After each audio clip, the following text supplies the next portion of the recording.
why would we be interested from an e-learning perspective in this kind of discussions? Because nowadays we see a lot of blended learning. So you see online and face-to-face discussions mixed, and these scenarios must be evaluated very often.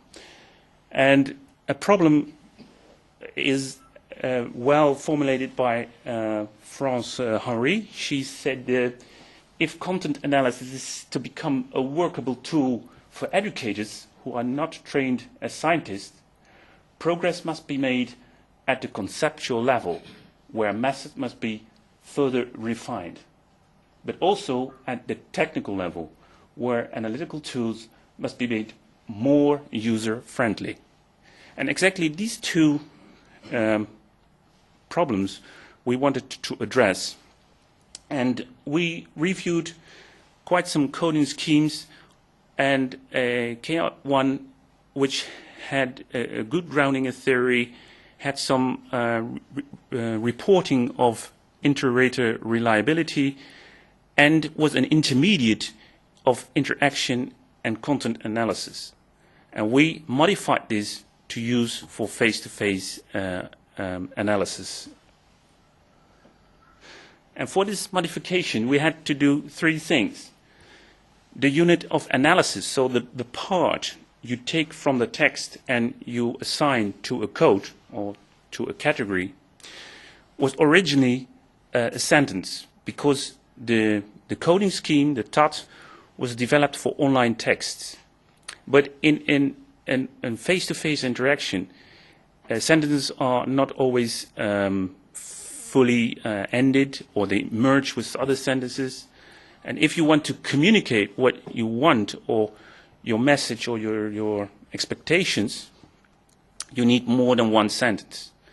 So we thought it was more appropriate to take utterance as the unit of analysis. So that's the message unit one speaker makes with a singular communicative function. So if you have one speaker, speaker A, and another one follows up, so speaker B, this will be a different utterance. But if the same speaker starts with a question, the speaker doesn't change, but he proceeds with not a question, but with a statement. This is also another utterance. The second thing was that the original coding scheme identified the type of contribution, so question, statement, quotation, and we wanted also to specify the type, not only the type, but also the content. So is it clinical or is it basic science which is addressed? So we added these new categories to specify content. And last, we wanted to apply it efficiently and quick.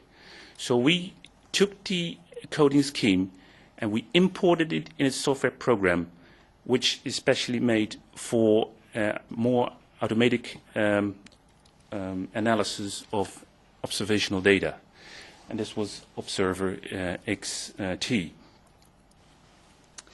To give you an idea, of course, when we want to use this, we want to know the inter-rater reliability. And traditionally, the coding scheme is applied in the way shown here. You have a discussion on video. Next, you transcribe it. You make the sound of the verbal interaction to text.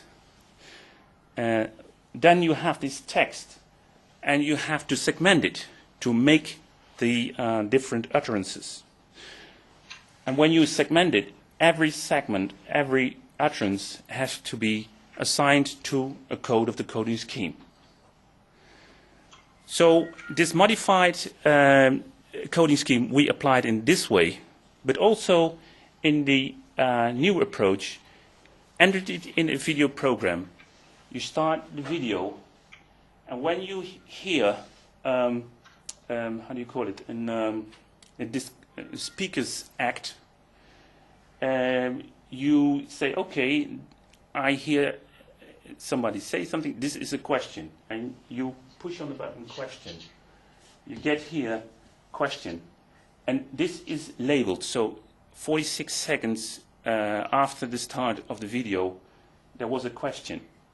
And then you have time to, when you play back, you follow up with the playback of the video. Who is the speaker? In this case, student 2. You look at what kind of content is addressed and what type of question it is. Is it a vertical question or a horizontal question? So it helps you in assigning codes. And these two ways of application, we rated with 2 external raters. The traditional way, with a transcript, 2 raters doing the same video segment, rated it, and these are the measures we made as the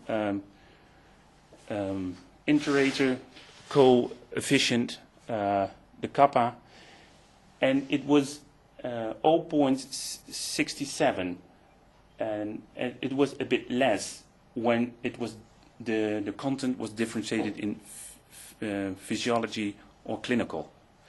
And these kappas are a moderate to good, moderate, and in line with what the original TAT showed us before. So we were satisfied with this result, and we looked how this worked out when we did this in one time in the software program. So 2 raters did the same thing, the same video segment. It were 2 different raters than in the first, so they are independent. And we see that the kappa is 0.62, a little bit less, but not much, than when we do it from transcript, and also a little bit lower when we differentiate in a subcategory physiology clinical content. So this was much more efficient.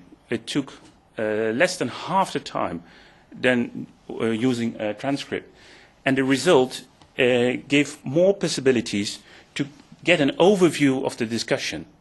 If we plotted the discussion on a timeline, you could see the different categories, how long they take, what the response is on a question. So it gave a good view of how discussion went along. So it gave more rich data, it was more efficient, and it had a similar inter-rater reliability. So our conclusion was that the modified TAD is an effective instrument to analyze these face-to-face communications in small groups. And it is also an efficient instrument when you use it in this software program and analyze the video directly instead of from a transcript. And I think I will end it here.